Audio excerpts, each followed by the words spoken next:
While economists warn money is drying up and as state lawmakers consider budget cuts, our Florida senators spend $6 million sprucing up their own workspace. It's just really cool.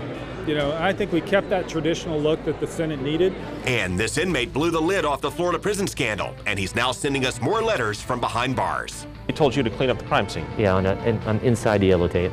I mean, we still had a yellow tape, and on the door it said "Do not use" per order of the Inspector General's office. Meanwhile, in national politics, we'll show you how President-elect Trump is working around the media and what it tells us about the way he'll govern.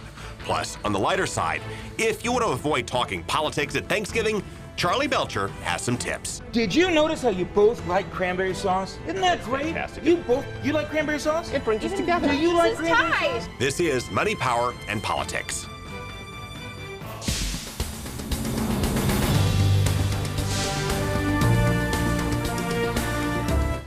Well, tonight we have new management at the state capitol and some big changes are on the way. Maybe not so good changes along the way because state economists gave us a troubling forecast. They say they're going to have a $1.3 billion shortfall by 2018. And with this, it didn't stop the lawmakers from ordering a $6 million makeover of the state Senate chamber. Senators from both parties praised their upgrades because they said they hadn't had a makeover in nearly 40 years and that they needed to spruce up to stay safe. The carpet itself was kind of dangerous. Many of the female members talked about getting their heels caught in the carpet. Well, seriously, you don't want people tripping on the carpet. You don't want that. But when working class families are struggling, the optics of a $6 million makeover can backfire, especially if the lawmakers fail as they did last year. And the House is focused on ethics reform. The Senate is focused on higher education funding. Then there are some issues like prison reform that just fell off the table. They did, and the inmate who helped reveal the state's prison scandal is still sending us letters. Here's one of them here. We're going through it as we speak with this new information he's passing along to us. But first, we want to show you what he told us in his first broadcast interview after he unearthed the scandal. The story of Harold Hempstead would have ended 15 years ago in St. Pete. He admitted to dealing in stolen goods, and a judge known for tough sentences gave him 165 years. He said, "You're a despicable human being, and I hope you die in prison." But Harold Hempstead wound up watching others die in prison, and he took notes and fired off letters and complaints that exposed a scandal that rocked the state prison system. The shower was almost directly over my cell. He says in 2012, guards used that shower in a South Florida prison as a torture chamber, and that they would crank the water to a scalding 180 degrees. Inmates could avoid the water when they were placed in the shower by just staying as close to the door as possible, but it would still cause their feet to be burnt because of how quick the water was rising at full blast coming out. And Hempstead tells stories of corruption, torture, and murder that go far beyond that shower chamber. Was definitely evil.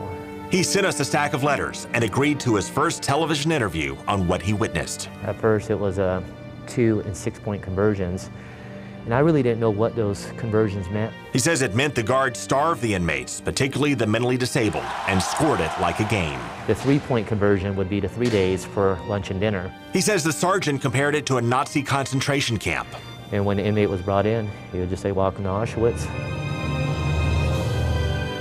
He says they would often give out empty food trays to make it look as if they were feeding them. There's ways that you can use your bodies to cover the cameras to where the camera can't view whether or not you're giving them a tray. You can give air trays with nothing on it. And he claims they sometimes spike food with chemicals or laxatives to dehydrate them even more. Yeah, and that's why with Oscar Davis and Daryl Richardson, to this day I still believe that they died from something associated with starvation. Hempstead believes a number of inmates died from abuse, including a mentally disabled man from Tampa named Darren Rainey. He says he watched the guards walk Rainey up to the shower chamber. The water was turned on. We started to hear him yell. The whole wing heard him. He says they were punishing Rainey for defecating in his cell. It's hot, get me out of here. It's hot, get me out of here. And in the last probably 10 to 15, 20 minutes, he was yelling, "I'm sorry, I can't take it no more. I won't do it again." He says they locked Rainey in the scalding shower for hours until his skin cooked off. At approximately 9:30, I heard him fall in the shower. And Hempstead, who is an orderly, says the guards told him to wash away the evidence. They told you to clean up the crime scene. Yeah, on inside the yellow tape. I mean, we still had a yellow tape, and on the door it said "Do not use" per order of the Inspector General's office.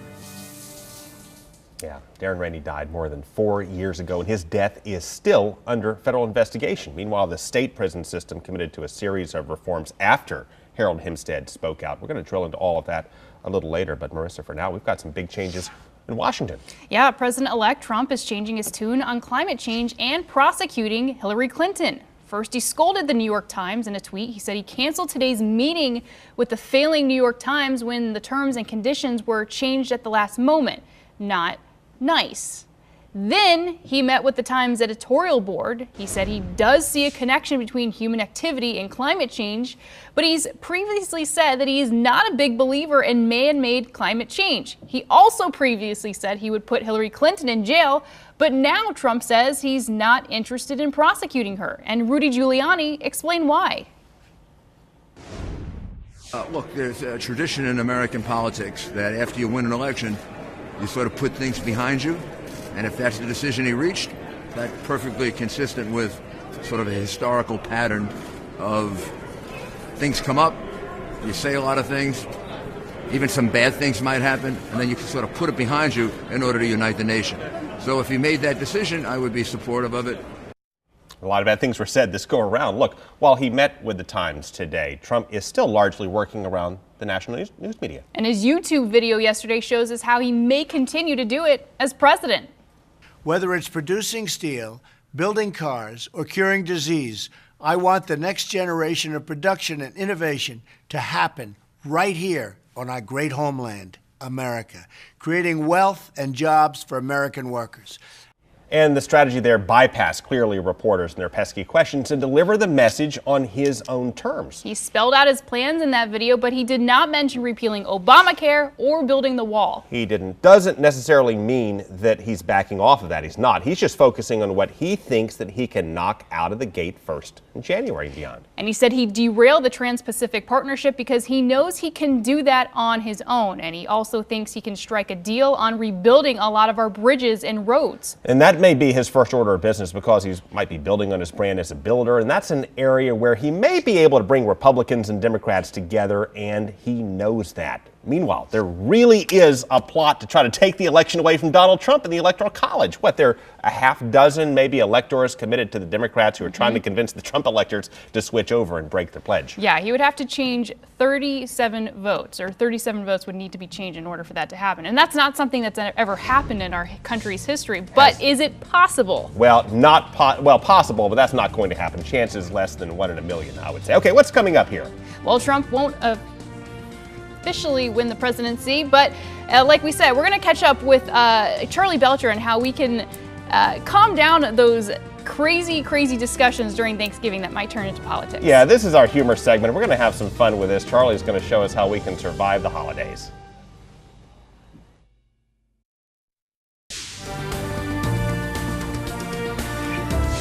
Okay, Marissa, we like to talk about politics, right? We even like to argue back and forth just for fun. But Craig, not over Thanksgiving dinner. Well, yeah, over Thanksgiving dinner too, right? We argue over that, no? No, I don't think we should. Okay, well, we have to have a guide here for what we do when we meet up with our relatives if people like to bring up politics. Where do we go with that? Because what happens when you don't want to talk about politics? Yeah, well, we'll show you. Just roll that clip. Marissa, Thanksgiving dinner for the whole Money Power Politics family. You got the stuffing here? All right, that's 1 box, 2 box. Oh, look at all the stuffing. That's great. So wow, what do you think of mac and cheese? Mac and cheese too goes great with stuffing. What do you think about this whole Electoral College thing? Should we get rid of that? I don't know. I mean, we've got to get rid of it. Come on, you go with the popular vote, right? One nation, right?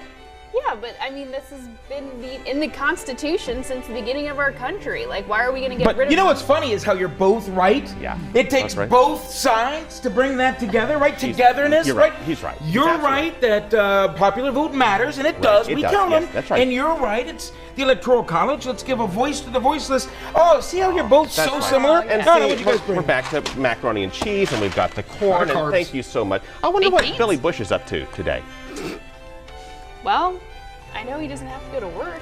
That's Bush's baked beans. Now that's good for Thanksgiving. Bush's baked beans is really good. In fact, I'll see if you got any in the fridge.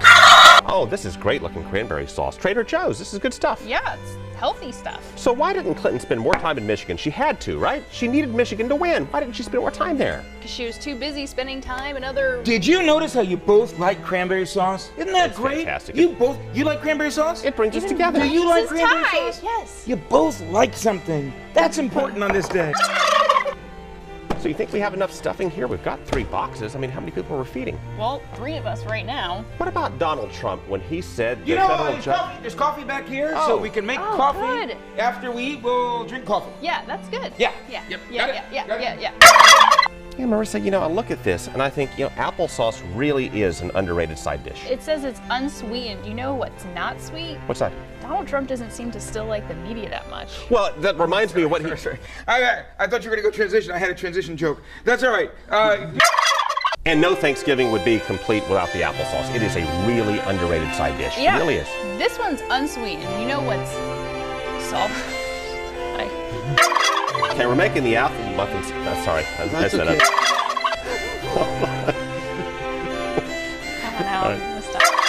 All right, Marissa, look what I got for your world famous apple muffins. Applesauce. Unsweetened, just what you need. Unsweetened applesauce. That's the kind you use, right? Yeah, definitely. You know what else is kind of unsweet? What's that?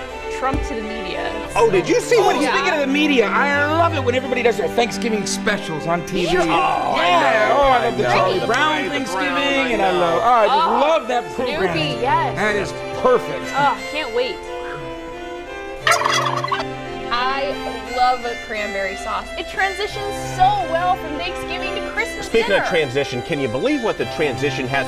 You know the transition I love is how the Bucks are transforming from a losing team to a winning team. That is so true. Right? That last win against the Chiefs, Man. really season changing. That is a transition I can get behind. Yeah, Absolutely. me too.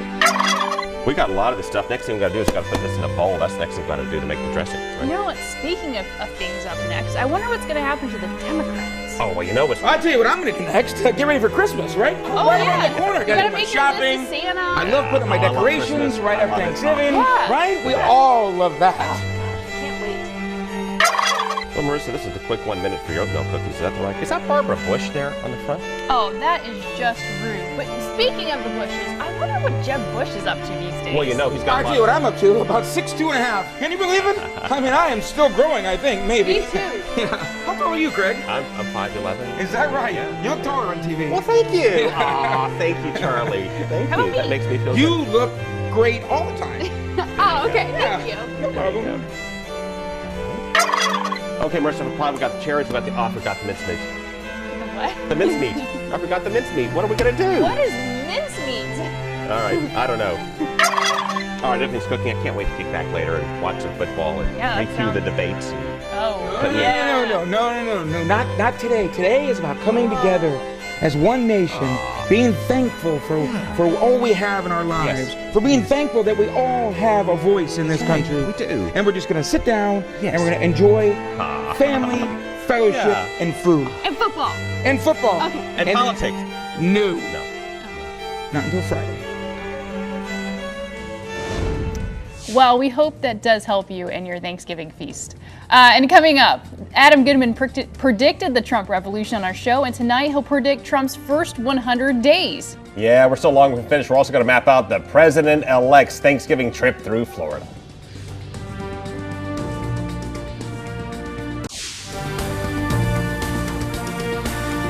Okay, please welcome Politico, Adam Goodman, media expert, guy with a hot hand before the election, correctly called it on our show well in advance. Boy, Marissa, where do we start? Well, 2 weeks since the election, Right. to the day, 59% of voters say they want Donald Trump to shut down his Twitter account.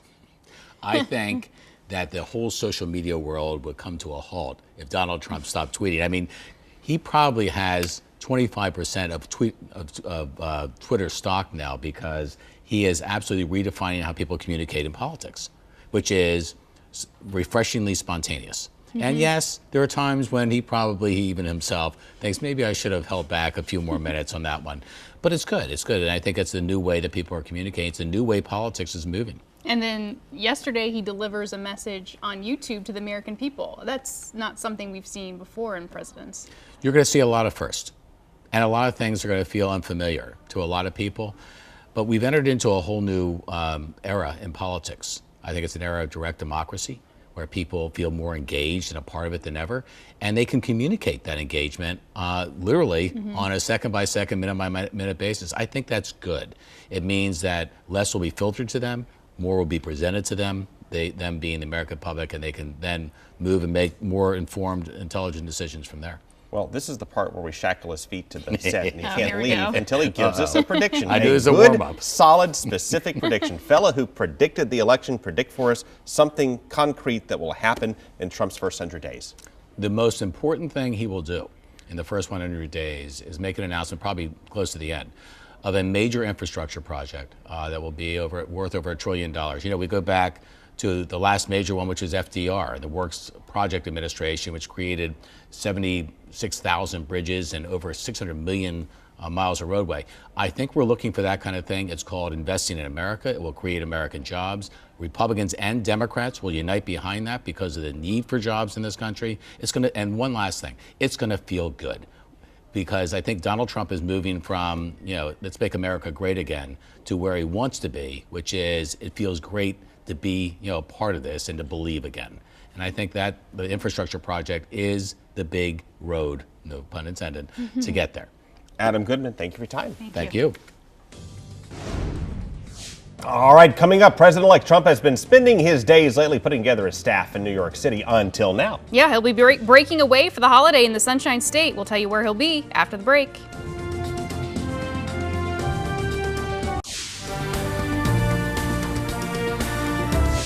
Okay, so the president-elect is from New York City. We know that, but he also is a part-time resident of Florida, and especially on the holidays, we're going to start seeing a lot more of him in the state. Yeah, especially this week. He is going to be at his Palm Beach estate this holiday weekend, and town officials in Palm Beach are expecting, guess what, an increase in traffic in the area during his visit. But they're also going to see an increase in security, which should be no surprise with the president-elect spending his Thanksgiving holiday in Palm Beach. But it seems like a lot of people are looking forward to his arrival. You're going to see a spike in tourism, I think, in Florida. We already are setting records in this state, even with the Zika scare. Now that you've got a part-time resident in the White House of the state, I think that will drive tourism as well. With this, we also have a big show planned tomorrow. We're going to stack it with some of our favorite segments throughout the year. We also are going to dig into more investigations. You can check out our YouTube channel. Search for Craig Patrick's Money, Power, and Politics to catch up on prior shows you may have missed. Marissa, that's our show tonight, folks. We're going to see you tomorrow. Take care.